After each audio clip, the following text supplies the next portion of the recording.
Pluto is said to have been discovered in 1930. From 1930 to 2006, we have been taught that there are 9 planets in our so-called solar system.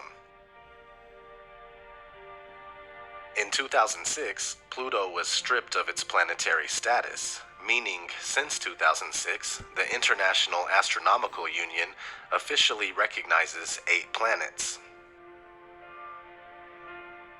Well, what if I told you that there are only 7 planets, including the Moon and the Sun, and not including Earth? What if I told you that this deception has been hidden right under our noses all along? Let's have a look at our calendar week. Sunday equals, you guessed it, Sunday. Monday equals Moon Day. Tuesday equals Mars Day. Wednesday equals Mercury Day.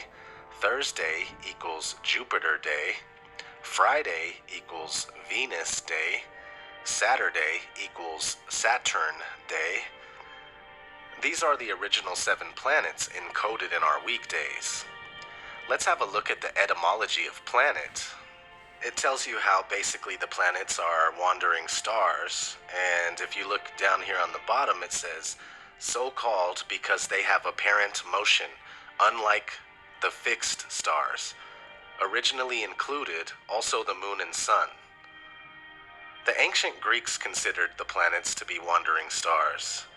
Their chart has Earth, which wasn't considered a planet, in the center, with the 7 planets circuiting around it in the following order: Moon, Mercury, Venus, Sun, Mars, Jupiter, and then Saturn in the outermost ring.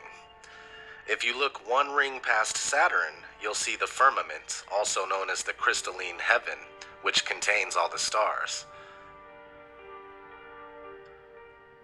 Here's an Egyptian system with the same 7 planets going around Earth. In Aleister Crowley's book, 777, he repeatedly wrote about the 7 planets, including the sun and moon, constantly connecting them with 7 alchemical metals and 7 days of the week. If you look at the Sefer Yetzirah, the book of creation, which is the oldest known Kabbalistic text, it has tons of references to 7. Kind of like the Bible, some parts of the Bible anyway. 7 archangels, 7 seals, and if you look at chapter 4, verse 7, it says, 7 planets in the universe: Saturn, Jupiter, Mars, Sun, Venus, Mercury, Moon. 7 days in the year, the 7 days of the week, 7 gates in the souls, male and female, 2 eyes, 2 ears, 2 nostrils, and a mouth. In chapter 4, verse 15, it says, 7 universes, 7 lands, 7 seas, 7 rivers, 7 deserts, 7 days, 7 weeks, 7 years, 7 sabbaticals, 7 jubilees, and the holy palace. Therefore he made 7s, beloved under all the heavens. Chapter 4 in this book is mostly about the number 7, and in this particular version of the Sefer Yetzirah that I'll be linking in the description, on page 187, it goes on explaining the 7 firmaments, the 7 earths, meaning 7 continents, and so on. I found that interesting. 33rd degree Freemason Manly P. Hall wrote quite a bit about the 7 planets in his most famous book entitled The Secret Teachings of All Ages. I'll read you a couple things. The 7 wonders of the world, while apparently designed for diverse reasons, were actually monuments erected to perpetuate the arcana of the mysteries. They were symbolic structures placed in peculiar spots, and the real purpose of their erection can be sensed only by the initiated. Eliphas Levi has noted the marked correspondence between these 7 wonders and the 7 planets. The 7 wonders of the world were built by widows' sons in honor of the 7 planetary genii. Their secret symbolism is identical with that of the 7 seals of Revelation and the 7 churches of Asia.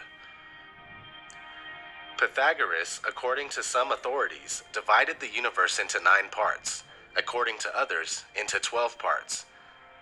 The 12-fold system was as follows: The first division was called the Empyrean, or the sphere of the fixed stars, and was the dwelling place of the immortals. The second to 12th divisions were, in order, the spheres of Saturn, Jupiter, Mars, the Sun, Venus, Mercury, and the Moon, and fire, air, water, and earth. This arrangement of the 7 planets, the Sun and Moon being regarded as planets in the old astronomy, is identical with the candlestick symbolism of the Jews. The Sun in the center as the main stem, with 3 planets on either side of it. And that's just a couple of examples about the 7 planets in Manly P. Hall's The Secret Teachings of All Ages. Another aspect of this 7 planets idea for me was looking at a couple articles about how Uranus isn't a planet and about how Neptune shouldn't be considered if Pluto isn't. This gives a bit more credence to my line of thinking, but I'll admit that this is all just personal speculation on the subject. Since I've been able to see the flat Earth as the truth, I've also come to understand that Earth was never meant to be considered a planet. In fact, it's a planete, which means plane or flat surface. Earth wasn't considered a planet until the 16th or 17th century, so it's all fairly new. Whether Uranus, Neptune, or even Pluto are actually planets or not doesn't really matter. The thing is that Earth is not a planet. We don't live on a wandering star.